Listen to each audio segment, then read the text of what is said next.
Halo, Assalamualaikum warahmatullahi wabarakatuh. Perkenalkan, nama saya Tina Angelita. Saya seorang mahasiswi dari Universitas Muhammadiyah Surabaya. Di sini saya mengambil program studi S1 Akuntansi. Di sini saya ingin memaparkan isu tentang supply chains di masa pandemi COVID-19. Oke, di sini saya udah menyiapkan sebuah video yang berkaitan dengan supply chain yang terjadi di Indonesia. Oke, langsung saja kita lihat videonya. Oke, kita langsung aja lihat video yang sudah disiapkan yang berkaitan dengan supply chain di masa pandemi COVID-19.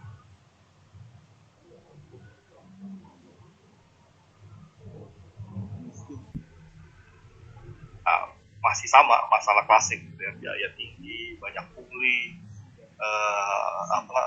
regulasi yang tidak jelas. Saya rasa itu masih klasik. Selama COVID ini saya rasa kita usahakan memang bagaimana bisa memberikan pelayanan yang lebih murah, karena kita tahu daya beli masyarakat ini kan turun dengan musibah ini. Jadi kita usahakan semaksimal mungkin bagaimana membuat biaya pengiriman itu lebih rendah dibanding sebelum masalah ini gitu, karena dengan daya beli masyarakat yang udah rendah tapi mereka tetap butuh barang. Ini yang seharusnya kita lakukan. Nah, ini poin menarik dari Anda. Sebenarnya ini permasalahannya klasik, berarti permasalahan yang sesungguhnya bisa tertebak oleh para pelaku usaha. Paling tidak, apa yang pelaku usaha bisa lakukan untuk bisa bertahan, surviving di bisnis mereka masing-masing di tengah situasi yang benar-benar pelik saat ini. Kalau dan kembali ke hal yang sama, klasik tadi Anda katakan. Ya, kalau kita lihat selama COVID ini, musibah ini satu bulan ini bisa kita lihat itu terjadi sesuatu yang menarik, yaitu rantai supply chain kita makin pendek. Jadi banyak pengiriman langsung itu dari petani nelayan itu yang langsung ke end user. Jadi mereka bisa memotong harganya cukup banyak. Nah, jadi kita lihat memang dengan COVID ini itu rantai supply chain yang biasa banyak itu terpotong. Dan kalau kita lihat juga banyak mikro UKM sekarang itu jualan di social commerce itu sangat banyak. Jadi karena mungkin kena PHK atau income yang berkurang, mereka masuk ke social commerce dengan sangat masif. Dan yang paling gampang mereka jual adalah makanan atau bahan makanan.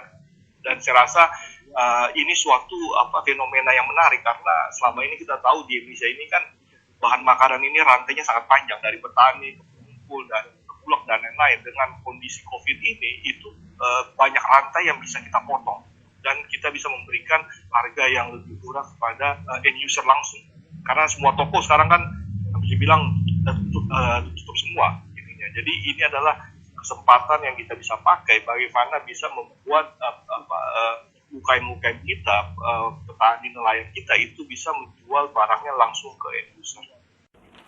Oke, kita tadi udah lihat video yang berkaitan dengan supply chain di masa pandemi. Bagaimana sih pandemi COVID-19 merubah manajemen operasional dalam hal supply chain. Sini pandemi COVID-19 telah mengubah banyak hal dalam kehidupan manusia secara drastis. Dalam sekejap kita tidak bisa lagi berkumpul dengan bebas, harus selalu menggunakan masker, berjaga jarak, dan selalu mencuci tangan dengan sabun sesering mungkin. Di sini belum lagi perubahan dalam berbagai sektor yang harus selalu berpedoman pada protokol kesehatan. Dan supply chain management atau lebih dikenal dengan pengelolaan rantai pasokan di tengah polemik pandemi 2019. Terdapat dua sisi masalah manajemen supply chain yang diakibat virus corona. Yang pertama, perusahaan kesulitan memonitor permintaan dan inventaris jangka panjang dan pendek secara seksama karena pabrik-pabrik ditutup dan melambatnya ekonomi.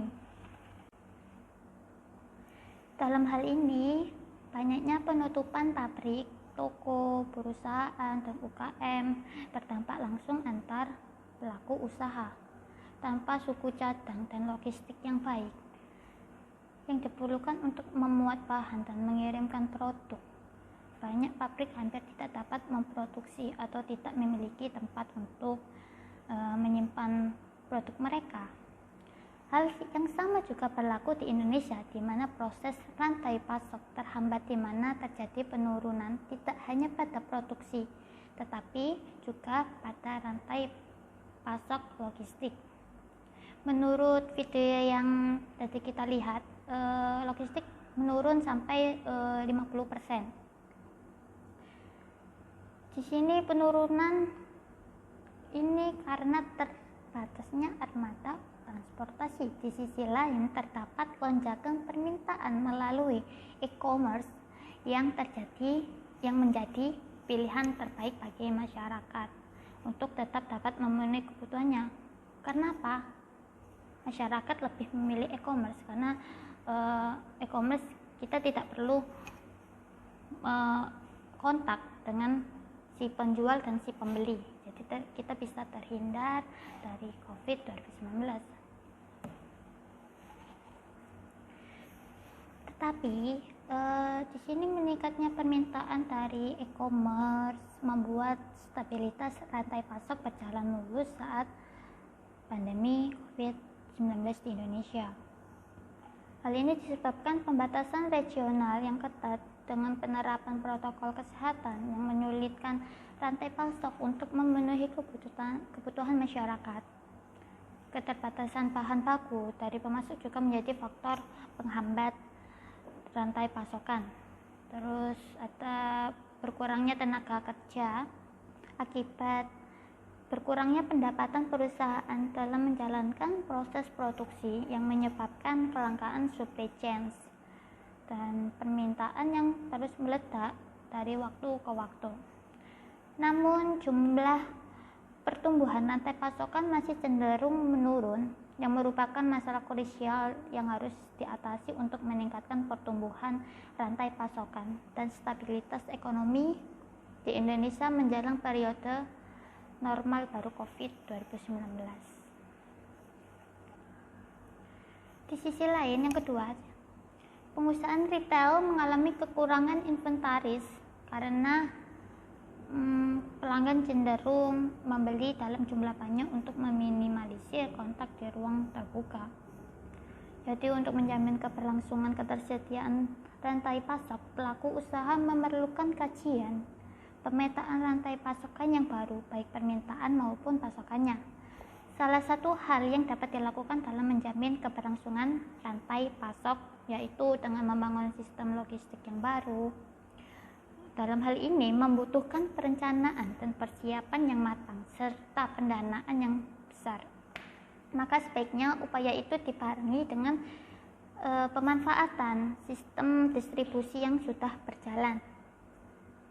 Sistem logistik yang dimaksud harus mampu meminimalisir kedatangan, pertemuan, dan kerumunan yang harus dilakukan di masa pandemi ini.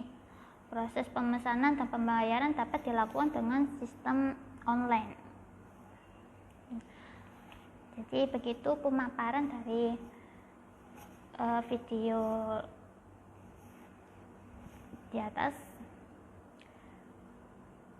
Sekian dari saya, Tina Angelita. Mohon maaf apabila ada kesalahan kata, pengucapan, mohon dimaafkan. Oke, saya pamit. Assalamualaikum warahmatullahi wabarakatuh.